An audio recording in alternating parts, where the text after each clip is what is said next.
Pasangan calon tunggal dalam pemilihan kepala daerah Pilkada Aceh Utara resmi mendeklarasikan kemenangan setelah pleno Komisi Independen Pemilihan Aceh Utara selesai dilaksanakan. Hasil pleno menunjukkan bahwa pasangan tersebut meraih dukungan luar biasa dengan perolehan suara mencapai 98%. Deklarasi kemenangan digelar pada Selasa 3 Desember 2024 di Perta Coffee Lok Sukun, Aceh Utara, serta dihadiri oleh sejumlah pendukung yang tergabung dalam Koalisi Aceh Utara Bangkit. Ketua Koalisi Aceh Utara Bangkit, M. Joni, memberikan sambutan penuh semangat dan rasa syukur atas kemenangan ini. Menurutnya, dukungan dari para pendukung sangat berperan penting dalam perjalanan kampanye hingga proses pemungutan suara. Pasangan calon tunggal yang diusung oleh koalisi besar partai politik lokal dan nasional dinilai mampu merangkul hampir seluruh elemen masyarakat Aceh Utara. Mereka mengusung visi membangun Aceh Utara dengan memperkuat sektor ekonomi, pendidikan, dan infrastruktur, serta menjaga nilai-nilai keislaman yang menjadi identitas daerah tersebut. Sementara itu, untuk pemilihan Gubernur Aceh Utara, M. Joni menyebutkan pihaknya belum melihat ada form keberatan yang diisi oleh para saksi pihak lawan dari pasangan calon gubernur nomor urut 2. Kita sudah jalani proses rekapitulasi dari TPS sampai ke desa dan di tingkat kecamatan, sehingga di tingkat Kabupaten Aceh Utara sudah selesai.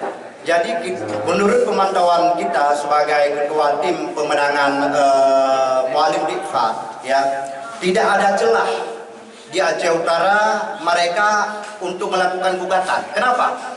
Dikarenakan hari ini kita lihat di media-media yang bawah tuduhan bermacam tuduhan itu hanya alibi saja menurut saya. Kenapa? Karena di tingkat TPS, di tingkat desa itu sudah clear. Artinya semua saksi yang mereka mandatkan itu sudah ditandatangani di 852 desa. Sudah selesai. Jadi bagaimana langkah mereka? Itu satu. Yang kedua, tidak ada form keberatan saksi, tidak ada. Sampai di desa juga tidak ada, dan juga di kecamatan tidak ada. Mereka tanpa dasar untuk tidak menandatangani di tingkat kecamatan dan di kabupaten. Maka menurut kami itu tidak ada celah secara hukum, ya.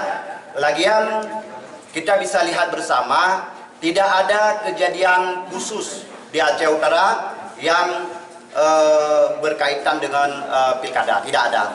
Dengan hasil ini, pasangan calon tunggal dipastikan menjadi pemimpin Aceh Utara untuk periode mendatang. Proses pelantikan dijadwalkan akan berlangsung dalam beberapa bulan ke depan, setelah semua tahapan administrasi selesai.